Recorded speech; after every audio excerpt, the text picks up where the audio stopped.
नमस्कार साथियों, स्वागत है आप सभी का। आज फिर से आपके सामने प्रॉफिट लॉस एंड डिस्काउंट का टॉपिक लेकर हाजिर है।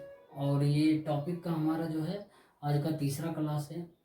और इस तीसरे क्लास में जितने भी प्रॉफिट लॉस एंड डिस्काउंट का इम्पोर्टेंट क्वेश्चन बनते हैं उन सभी को लेकर आए हैं और देखेंगे उसको किस तरीके से हम बनाते हैं एकदम आसानी तरीके से।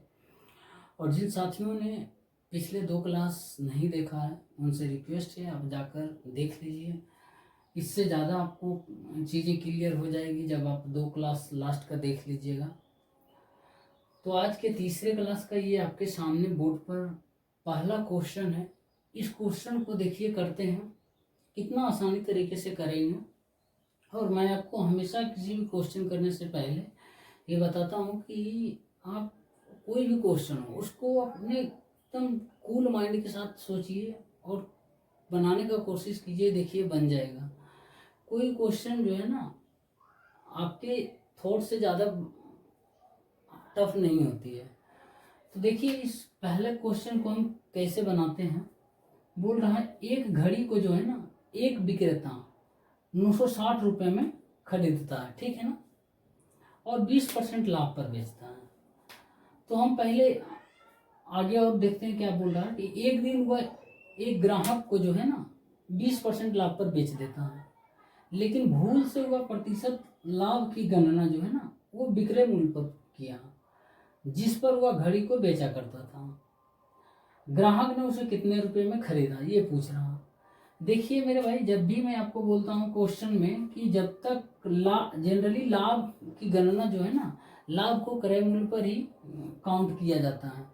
और जब तक क्वेश्चन में ये ना बोल दे कि विक्रय मूल्य पर गणना किया जाता है लाभ पर, तब तक आप क्रय मूल्य पर ही करते रहिए, ठीक है ना, क्योंकि क्रय मूल्य पर ही लाभ की गणना की जाती है। लेकिन क्वेश्चन में यदि विक्रय मूल्य बोल देता तो हमको तो विक्रय मूल्य पर करना है, और विक्रय मूल्य पर करने का रहेगा तो क्वेश्चन में आपसे बोल देगा, ठीक है ना। तो पहला क्वेश्चन ये है ना, देखिए एक घड़ी को एक विक्रेता 960 रुपये में खरीदता है, तो इस विक्रेता के लिए कॉस्ट प्राइस कितना होगा, यानी क्रय मूल्य यानी लागत मूल्य भी उसको आप बोल सकते हैं, 960 रुपया होगा ना। अब उसको 20% लाभ पर बेचता है तो सेलिंग प्राइस कितना हो जाएगा। सेलिंग प्राइस विक्रेता 960 का 120/100 हो जाएगा ना, 10101010। अब इसको हम करेंगे 12×6 = 72, 12×9 = 108 हो जाएगा, 2 और 5 बाकी 1 1152। अब 1152 रुपया जो है ना वो आपका सेलिंग प्राइस आया, ठीक है ना। अब बोल क्या रहा आगे कि एक दिन हुआ एक ग्राहक को जो है ना वो 20% लाभ पर बेचा, लेकिन भूल से वह प्रतिशत लाभ की गणना जो है ना वो विक्रय मूल्य पर करता है। ये ध्यान देने वाली बात है, विक्रय मूल्य पर करता है। तो देखिए 20% पर बेचा, विक्रय मूल्य पर करता है लाभ की गणना, यानी 20% लाभ पर इसका देखते हैं 20% कितना होता है। यानी विक्रय मूल्य पर करता है मतलब एसपी इस पर करता है, तो एसपी कितना है 1152। तो 1152 का 20% निकाल लेते हैं, 20% का मतलब 1/5 लिख लेते हैं, ठीक है ना, 1/5। तो कितना हो जाएगा बोलिएगा, 23 हो जाएगा, 0 हो जाएगा, 5 का 20, इतना रुपया। यानी वो इतना ये 1152 का 20% 230.4 रुपया है। अब देखिए भूल से वो करता है ना विक्रय मूल्य पर, तो पूछ रहा ग्राहक उसे कितने रुपए में खरीदा ग्राहक को। तो देखिए 230 रुपया में ये गणना करता है ना, तो खरीदता वो विक्रेता कितना में 960 रुपया में, और लाभ की गणना मतलब लाभ इतना हो रहा है, इतना रुपया हो रहा है ना, तो कितना में बेच रहा है, मान लिया 960 रुपये में वो विक्रेता खरीद रहा है, तो लाभ इसको इतना आ रहा है, मतलब उस वस्तु को बेचने में कितना रुपये में बेचेगा, तो बोलिएगा 230.4 रुपया में हम खरीद रहे हैं, इतना में हमको लाभ इतना हो रहा है ना 230.4 में, तो हम विक्रय मूल्य कितना हो जाएगा, ये 8 हो जाएगा, जितना हम खरीद रहे हैं और जितना लाभ हो रहा, तो तब जाकर ना विक्रय मूल्य होगा, यानी हम ग्राहक को देंगे उसमें, नहीं ग्राहक कितने में खरीदा बोलेगा या वो विक्रेता कितने में बेचा उस ग्राहक को। तो कितना हो जाएगा आपका, हो जाएगा 1190.4 रुपया, ठीक है ना। ये क्या हो जाएगा, ग्राहक के लिए क्रय मूल्य हो जाएगा और विक्रेता के लिए ये विक्रय मूल्य हो जाएगा, ठीक है ना, सेम ही चीज है। तो 1190.4 रुपया इसका आंसर हो जाएगा, ठीक है ना। यहाँ पर ध्यान दीजिएगा कि विक्रय मूल्य पर बोल रहा है, 20% लाभ कमाता है, मतलब विक्रय मूल्य कितना है 1152, इसका 20% निकाल लिया, यानी 230.4 रुपया जो है ना लाभ कमाता है। तो 230.4 रुपया लाभ कमाता है और इसका सीपी इतना है, तो 230 रुपया और जोड़ देंगे बढ़ाकर, तो 1190.4 में वो बेचेगा और जिसको ग्राहक इतना में खरीद लेगा, ठीक है ना। उम्मीद करते हैं ये क्वेश्चन समझ आया होगा, ठीक है ना। मेरे भाई एक और क्वेश्चन आपके सामने है, देखिए बोल रहा है कि एक निश्चित मूल्य के जो है ना 3/4 मूल्य पर खरीद कर उस मूल्य से जो है 40% अधिक अंकित करके उस पर 20% छूट देकर बेचा जाए तो विक्रेता को कितना प्रतिशत लाभ होगा। बहुत ही अच्छा क्वेश्चन है, लॉजिकल क्वेश्चन है। देखिए बोल रहा है एक निश्चित मूल्य के 3/4, मान लेते हैं निश्चित मूल्य जो है ना, लिख देता हूं मैं, निश्चित मूल्य जो है ना वो मान लेते हैं 100 हो जाएगा, 100 रुपया है, ठीक। इसके 3/4 मूल्य पर खरीदता है, 100 का इसका जो है 3/4 कितना हो जाएगा बोलिएगा, 75 रुपया हो जाएगा। 75 रुपया ये क्या होगा, खरीदता है, यानी सीपी हो जाएगा, वो कॉस्ट प्राइस यानी क्रय मूल्य हो जाएगा। उसके बाद उस मूल्य से जो है ना 40% अधिक अंकित करता है, मतलब जो निश्चित मूल्य है ना उससे 40% अधिक करता है उस पर, तो इस पर 40% अधिक अंकित करेंगे हम। देखिए क्या होता है, 40% अधिक अंकित करेंगे तो कितना हो जाएगा, 140 रुपया हो जाएगा। ये क्या हो जाएगा बोलिएगा, मार्क प्राइस हो जाएगा, अंकित मूल्य। अब इस पर 20% की छूट देकर बेच देता है। अब इस पर 20% छूट देकर हम बेचते हैं, -20%, तो क्या हो जाएगा 140 का 80/100 हो जाएगा। तो हम इसको कट करते हैं तो कितना आएगा, 112 आ जाएगा, 112 रुपया आ जाएगा ना। ये क्या आ जाएगा, सेलिंग प्राइस आ जाएगा। सेलिंग प्राइस आपसे पूछ क्या रहा है, विक्रेता को कितना प्रतिशत लाभ होगा। तो विक्रेता को लाभ निकालने के लिए हमको पहले क्रय मूल्य निकालना है, उसके बाद विक्रय मूल्य, उसके बाद निकल जाएगा। क्रय मूल्य हम निकाल लिए, कॉस्ट प्राइस जो 75 रुपया और सेलिंग प्राइस यानी विक्रय मूल्य जो है 112 रुपया निकाल लिए, तो अब प्रॉफिट निकल जाएगा ना। तो प्रॉफिट क्या होगा, इन दोनों का अंतर लिख देता हूँ, 75 है सीपी और एसपी जो है ना वो आपका 112 है। अब प्रॉफिट हो जाएगा कितना का, 25/12 कितना हो जाएगा, 37 हो जाएगा, हो जाएगा 37/75 इंटू 100, 3/4 कितना हो जाएगा, 7/28 के 8 बाकी 2 4 12 2 14 3 हो जाएगा। अब कितना हो, 3×4 = 12, 3×9 = 27, 1 49 सही 1/3%, ये क्या हो जाएगा, ये लाभ हो जाएगा, ठीक है ना। समझ में आया, बहुत ही इजी था। यहाँ पर कॉस्ट प्राइस आप निकाल लिए, सेलिंग प्राइस आप निकाल लिए, प्रॉफिट आपसे पूछ रहा है तो प्रॉफिट निकालने के लिए हम क्या करते हैं, इन दोनों का डिफरेंस लेते हैं और प्रॉफिट के लिए हम किस पर निकालेंगे, किस पर, क्रय मूल्य पर ही तो निकालते हैं ना जनरली। तो क्रय मूल्य ऐसे भी प्रॉफिट निकालने के लिए क्या करेंगे, छोटा वैल्यू जो है ना उसको नीचे में हम रखेंगे, ठीक है ना। तो इसका आएगा 148/3, इसको हम फ्रैक्शन में तोड़ेंगे तो आपके सामने आंसर है, ठीक है ना। उम्मीद करते हैं ये समझ आया होगा, ठीक है ना। मित्रों एक और क्वेश्चन आपके सामने है, देखिए बोल रहा है कि एक दुकानदार जो है ना अपनी वस्तुओं का मूल्य जो है ना वो 60% अधिक अंकित करता है तथा वह 3/5 भाग जो है ना वस्तुओं को क्रय मूल्य पर तथा शेष को जो है अंकित मूल्य पर 20% छूट पर बेचता है। तो पूछ रहा है उसका प्रतिशत लाभ क्या है। बहुत ही अच्छा क्वेश्चन है। देखिए इसको भी हम यदि बेसिक तरीका से करते हैं तो आराम से बन जाएगा। बोल रहा है वह 3/5 भाग वस्तुओं को, मान लेते हैं 5 वस्तु खरीदा है, ठीक। प्रत्येक वस्तु का मूल्य जो है 100 रुपया है, तो वो कितना हो जाएगा, 500 रुपया में वो खरीदा। 500 रुपया उसका क्या हो जाएगा मेरे भाई, तो बोलिएगा सीपी हो जाएगा ना। अब बोल रहा है कि एक दुकानदार अपनी वस्तुओं का मूल्य जो है ना 60% अधिक अंकित करता है। अब 60% अधिक अंकित करता है अपने वस्तुओं का मूल्य। अब देखिए 5 वस्तु लेते हैं तो 100 रुपये में खरीदता है, तो 60% अधिक अंकित करता है, मतलब 160 रुपये वो करता है, 160 रुपया करता है। लेकिन जो है ना,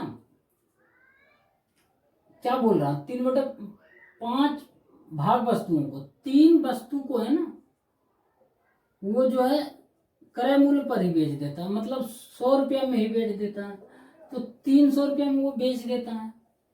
अब बचता कितना है, 2 वस्तु। 5 वस्तु में 3 वस्तु क्रय मूल्य पर बेचता है, मतलब 100 रुपया में बेचता है, तो बचता कितना है, 2 वस्तु। 2 वस्तु को मेरे भाई वो क्या करता है ना, अंकित मूल्य पर 20% छूट देकर बेचता है। तो अंकित मूल्य कितना हो जाएगा, अंकित मूल्य देखिए आप 60% बढ़ाकर लिखे ना, एक का 100 रुपया तो 160 रुपया होगा, 160 रुपया होगा ना। एक वस्तु क्या है, एक वस्तु का कीमत 100 रुपया है, तो इस पर 60% अधिक अंकित करेंगे तो 160 रुपया करेंगे। तो 2 वस्तु को हम बेचेंगे 160 रुपये की दर से, लेकिन इस पर 20% छूट देते हैं हम, तो 20% का मतलब क्या हो जाएगा, 80/100 हो जाएगा ना। अब देखिए 1 0 1 0 1 0 1 0 कितना हो जाएगा, 256 हो जाएगा। 256 पर बेचते हैं 2 वस्तु को, 300 रुपया में जो है ना 3 वस्तु को बेचते हैं, तो टोटल कितना हो जाएगा मेरे भाई, तो बोलिएगा 556 रुपया हो जाएगा। अब देखिए हम खरीदते हैं 5 वस्तु को 500 रुपया में, और 5 वस्तु को जो बेच देते हैं टोटल 556 रुपये मिलता है। तो आपसे पूछ रहा है प्रॉफिट कितना हो जाएगा, तो प्रॉफिट क्या निकालने का तरीका क्या बताएं, इसका डिफरेंस ले लेंगे, 56 हो जाएगा। और प्रॉफिट पूछ रहा है ना, तो छोटा वैल्यू लिखेंगे, ठीक है ना, छोटा वैल्यू, तो छोटा वैल्यू 500 हो जाएगा, इंटू 100 कर देंगे, तो ये 2 0 खत्म, 5 11 55, 5 2 10। अब 11.2% आ गया ना, ये क्या आया, तो बोलिएगा लाभ आया। और यही तो आपसे पूछ रहा है, कितना आसानी तरीके से हम कर दिए क्वेश्चन को। यदि समझ नहीं आया कुछ स्टूडेंट्स को, तो मैं फिर से बता देता हूँ। देखिए मेरे भाई, बोल रहा है कि दुकानदार अपनी वस्तुओं को 60% अधिक अंकित करता है, ठीक है ना, और वह 3/5 भाग वस्तुओं को, यानी मान लेते हैं 5 टोटल वस्तु खरीदता है, और हर एक वस्तु का कीमत 100 रुपया है, ठीक है ना। तो उस 5 वस्तु को खरीदने में 100 की दर से 500 रुपया उसको लग जाता है, यानी कॉस्ट प्राइस 500 हो गया। और क्या करते हैं, 3/5 भाग वस्तु को, यानी 5 वस्तु में से 3 वस्तु को जो है ना क्रय मूल्य पर बेच देता है, मतलब जितना में खरीदता है, यानी 100 रुपये में खरीदता है, 100 रुपये में बेच देता है। 3 वस्तु को बेचने के लिए उसको 300 रुपया मिलेगा। अब जो बाकी बचता है 2/5 भाग बचता है, मतलब यानी 2 भाग, ठीक है ना। तो 2 वस्तु को जो है ना वो किस पर बेचता है, अंकित मूल्य जो 60% अधिक करता है ना, तो 100 रुपया में खरीदता है, 160 रुपया अंकित मूल्य करता है। अब इस अंकित मूल्य पर 20% छूट देता है, बोल रहा है अंकित मूल्य पर 20% छूट देने के बाद 160 का 80/100, और कितना वस्तु, 2 वस्तु बेचता है, तो 256 रुपया इधर से आ जाता है। अब पहला वाला से कितना आ जाता है, 3 वस्तु बेचने में 300 रुपया, तो टोटल बेचने में उसको 556 रुपये मिलता है, और खरीदने में उसको 500 रुपया लगता है। तो लाभ होगा ही, जेन्यून सी बात है। तो लाभ कितना % होगा वो आपसे पूछ रहा, तो आप इसको कैलकुलेशन कीजिएगा, तो 11.2% बेनिफिट होगा, ठीक है ना, प्रॉफिट होगा। उम्मीद करते हैं ये क्वेश्चन समझ आया होगा, ठीक है ना। नेक्स्ट क्वेश्चन फिर आपके सामने आएगा मेरे भाई। एक और क्वेश्चन आपके सामने है, देखिए इसको हम कैसे करते हैं।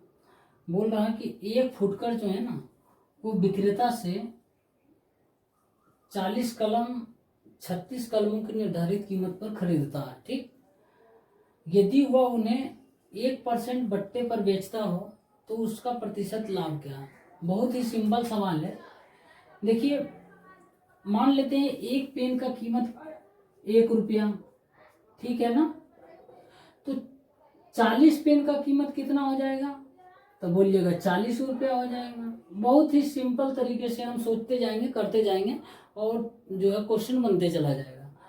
तो 40 पेन की कीमत जो है ना 40 रुपया होता है, लेकिन 40 पेन जो है ना उसको मिल कितना में रहा, बोलिएगा 36 रुपये में मिल रहा है, यानी 36 कलमों की निर्धारित कीमत पर ही खरीद रहा। कितना कलम, 40 कलम। उसको असल में तो 40 रुपये में उसको मिलना चाहिए था, लेकिन 36 रुपये में वो उसको मिल रहा। अब देखिए जो ये क्या हो जाएगा, कॉस्ट प्राइस हो जाएगा ना। अब बोल रहा है यदि हुआ उन्हें 1% बट्टे पर बेचता हो। अब 1% बट्टा जो है ना वो किस पर देगा, 40 पर देगा या 36 पर देगा। तो आप देखिए यहाँ पर ध्यान देने वाली बात है कि 36 पर तो बिल्कुल भी नहीं देगा, क्योंकि इस पर खरीद रहा। उसको असल में दिखाना था कि 40 पेन खरीदे हम 40 रुपये में, लेकिन वो तो खरीद लेता है 36 रुपये में ही ना। तो वो ग्राहक को ये बताता है कि 40 पेन हम 40 रुपये में खरीदे हैं, लेकिन इस पर हम बट्टा जो है ना 1% दे रहे हैं बट्टा, मतलब 99/100 में बेच रहे हैं। तो कितना हो जाएगा, इसको काटेंगे 2 × 99/5 हो जाएगा। 1 0 1 0 2 दूना 4 5 दूना 10, तो कितना हो जाएगा 9 दूना 18 के 8 बाकी 1 9 दूना 18 19/5, तो 5 × 15 4 5 9 45 5 6 30। ये क्या हो जाएगा, ये आपका सेलिंग प्राइस हो जाएगा ना। 1% बट्टा देने के बाद यानी 39.6 रुपया में बेचता है। तो लाभ क्या होगा, आपके पास कॉस्ट प्राइस आ गया और सेलिंग प्राइस आ गया, तो प्रॉफिट नहीं निकलेगा। तो प्रॉफिट इसके दोनों के बीच का अंतर का क्या हो जाएगा, तो हो जाएगा आपका 3.6 हो जाएगा बटे प्रॉफिट पूछ रहा है तो छोटा मान जो है नीचे होगा, बटे 36 × 100। ये पॉइंट हटाएंगे, एक शून्य नीचे में डालेंगे, तो कितना हो जाएगा 10% हो जाएगा। ठीक है ना, 10% इसका प्रॉफिट हो जाएगा। समझ में आया, इस तरीके से करना है। ठीक है ना, बहुत ही सिंपल क्वेश्चन था, इसमें कोई बड़ी ऐसा दिमाग नहीं लगाना पड़ा, आराम से बन गया। ठीक मेरे भाई, एक और क्वेश्चन आपके सामने है। देखिए बोल रहा कि एक घड़ी का अंकित मूल्य जो है ना वो 720 रुपया है। ठीक, एक व्यक्ति 2 बार बट्टा कटवाता है और वह घड़ी जो है ना 550.80 रुपये में खरीदता है। ठीक, यदि पहली बार का बट्टा जो है 10% था, तो दूसरे बार का बट्टा क्या है वो आपसे पूछ रहा हूँ। तो देखिए अंकित मूल्य 720 रुपया है ना, इस पर क्या करता है 2 बार बट्टा कटता है। ठीक है ना, 2 बार डिस्काउंट मिलता है, छूट मिलता है, और 2 बार छूट मिलने के बाद उस घड़ी को जो है ना 550.80 रुपये में वो खरीद लेता है। ठीक है ना, वो व्यक्ति। और पहला बट्टा जो है 10% पर मिलता है, तो पूछ रहा है कि दूसरा बट्टा कितना पर मिला होगा। तो बहुत ही इजी सवाल है, बट 720 रुपये अंकित मूल्य, इस पर पहला बट्टा जो है 10% मिल रहा। बट्टा जनरली मिलता अंकित मूल्य पर ही मिलता। ठीक है ना, कॉस्ट प्राइस यानी जो है क्रय मूल्य पर नहीं मिलता, क्योंकि क्रय मूल्य पर मिलेगा तो फिर उस घाटा में चला जाएगा ना। तो 720 का 10% बट्टा मिलता है, तो कितना हो जाएगा 90/100 हो जाएगा। अब पहला बट्टा ये मिल गया, दूसरा बट्टा हमको नहीं पता है। ठीक है ना, दूसरा बट्टा नहीं पता है तो हम x मान लेते हैं, x% बट्टा मिला। अब देखिए यहाँ पर कुछ सिखाना आपको है। मान लेते हैं कि कोई 40 रुपया है ना, ठीक है ना, इस पर मैं आपको बोल रहा हूँ कि 10% x% क्या करता हूँ, बढ़ा कर दे रहा हूँ कोई सामान या घटा कर दे रहा हूँ। तो क्या करते हैं जनरली हम लोग 40 + 40 का ही प्लस x 40 + 40 का x% करते हैं ना, x%, यही तो करते हैं। ठीक है ना, 40 + 40 का x% करते हैं। तो अब क्या होगा, या बट्टा देता है तो माइनस करते हैं, तो 40 यहाँ से कॉमन लेते हैं, 1 ± x/100 होता है। यानी x% बट्टा दे रहे हैं तो माइनस होगा, x% बढ़ा कर दे रहे हैं तो प्लस होगा। बस यही चीज आपको सिखाना था थोड़ा सा। ठीक है ना, तो अब देखिए यहाँ पर क्या करना है हमको, मान लेते हैं x% बट्टा देता है दूसरा बट्टा, तो 1 - x/100 हो जाएगा ना। तो यही 2 बार बट्टा देने के बाद उस वस्तु को जो है ना, उस वस्तु का विक्रय मूल्य बोलिए या ग्राहक जो खरीदता है ना, वो 550.80 में। तो हम 550 प्लस 8.80 का मतलब हम 4/5 लिख सकते हैं ना, इतना तो लिख सकते हैं। अब इसको हम मल्टीप्लाई करेंगे तो 0 हो जाएगा, 25 के 5 बाकी 2, 25 25 2 27, 2750 प्लस 4 तो 2754/5 हो जाएगा। तो मैं सीधा लिख देता हूँ मिटाकर, 2754/5 हो जाएगा। ठीक, अब देखिए इसको कट करते हैं, 2 0 खत्म, 9 से काटेंगे, 9 तिया 27, 9 छकी 54। अब इसको फिर से काटेंगे 9 से, 8 9 72, 9 तिया 27, 3 9 चौका 36। फिर इसको काटते हैं 4 से, फिर इसको काटते हैं 17 से। तो ये 17/5 है, ये 4 उधर चला जाएगा तो 17 बटे कितना हो जाएगा, 17/20 हो जाएगा। अब देखिए 1 - x/100 बराबर 17/20 हो जाएगा। तो इधर ले आते हैं 17 को, 1 - 17/20 बराबर x/100 हो जाएगा। तो क्या हो जाएगा, 3/20 हो जाएगा। एलसीएम लेंगे तो 20 - 17 3/20 बराबर x/100। तो x बराबर क्या होगा, 5 से काट देंगे 15%। तो पहला बट्टा जो कितना परसेंट मिल रहा था, 10% मिल रहा था, और दूसरा बट्टा कितना मिल रहा, 15%। आपसे पूछा था दूसरा बट्टा क्या होगा, तो इसका राइट आंसर हो जाएगा 15%। ठीक है ना, इस तरीके से करना है। आज इस क्वेश्चन में आपको ये नया सीखने को मिला, नया नहीं बल्कि जो स्टूडेंट पहली बार वीडियो को देख रहे हैं उनके लिए बता दिए हैं, क्योंकि नहीं तो हम पहले ऑलरेडी बता चुके हैं आप लोगों को परसेंटेज का बेसिक क्लास में। ठीक है ना, उम्मीद करते हैं ये समझ में आया होगा। ठीक मेरे भाई, एक और क्वेश्चन है, देखिए बोल रहा कि एक्स द्वारा जो है ना 1,50,000 रुपये मूल्य का मकान जो है 5% लाभ पर वाई को बेचा जाता है। वाई पुनः उसे एक्स को जो है ना 2% हानि पर बेच देता है।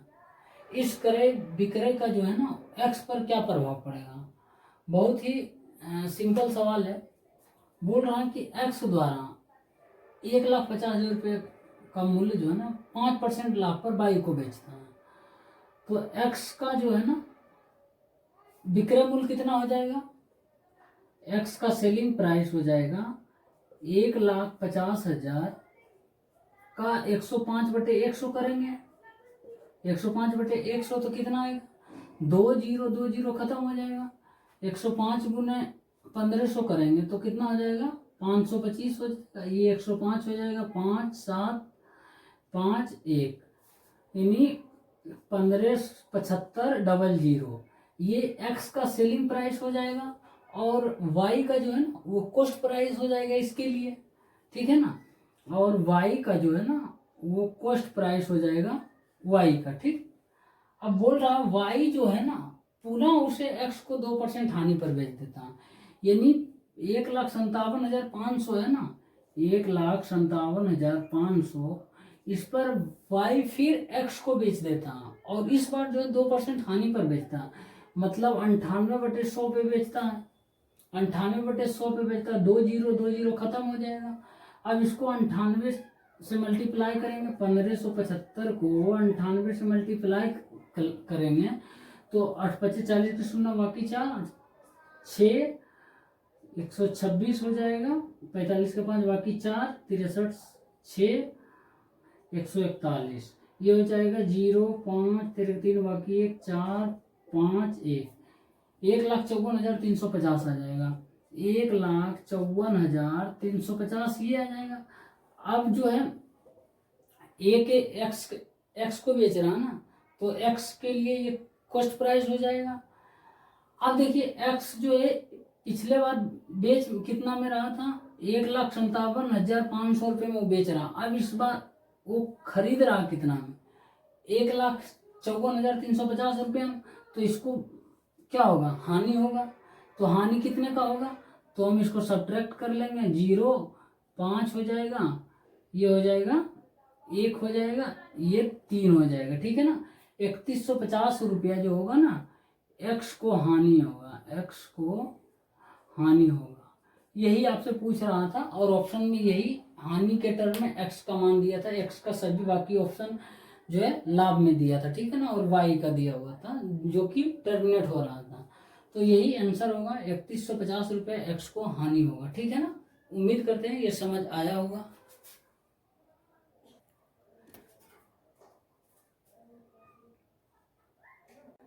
मेरे भाई एक और क्वेश्चन है आपके सामने, देखिए। बोल रहा कि एक एजेंट को जो है ना कपड़े की बिक्री में 2.5% कमीशन मिलता है, यानी 2.5% जो है ना कमीशन के तौर पे मिलता है उसको। यदि किसी दिन उसे 12.5 रुपया कमीशन में मिले तो उस दिन उसके द्वारा बेचे गए कपड़ों का मूल्य क्या है। बहुत ही सिंपल सवाल है ये। मान लेते हैं वो एक दिन में जो है ना 100 रुपया का कपड़ा बेचता है, 100 रुपये का कपड़ा बेचता है, तो इसमें 2.5% कमीशन मिलता है, 2.5% कमीशन मिलता है। तो कितना रुपये मिलता है उसको, बोलिएगा 2.5 रुपये मिलता है। तो अब उसको जो है ना 12.5 रुपया कमीशन में मिलता है, तो उसके द्वारा कपड़े बेचे गए कपड़ों का मूल्य क्या है। 100 रुपये का कपड़ा बेचता है तो 2.5 रुपया मिलता है, यानी 2.5% तो 2.5 रुपया हुआ। अब 12.5 रुपये कमीशन मिलता है, तो इसको हम 12.5 बनाने के लिए क्या करेंगे, 8 से मल्टीप्लाई करेंगे। 8 दूना 10, 4, 8 दूना 10, 4 14 हो जाएगा, नहीं 6 दूना 10, 3 3, नहीं, इसको क्या करेंगे हम 5 से मल्टीप्लाई करते हैं, यानी 5 से मल्टीप्लाई करेंगे तो कितना हो जाएगा, ये हो जाएगा 125, 1 शून्य, ठीक है ना। ये 12.5 आ गया। अब 12.5 रुपया के लिए तो यहाँ इधर से भी 5 से मल्टीप्लाई करना पड़ेगा, तो ये कितना हो जाएगा 500 रुपया। समझ में आया। तो अब 12.5 रुपया कमीशन मिलने के लिए उसको 500 रुपये का कपड़ा जो है ना वो बेचना पड़ेगा, तब जाकर 12.5 रुपया उसको मिलेगा, ठीक है ना। बहुत ही सिंपल क्वेश्चन था, इसमें सिर्फ दोनों तरफ बराबर करना था, ठीक। उम्मीद करते हैं ये समझ आ गया होगा।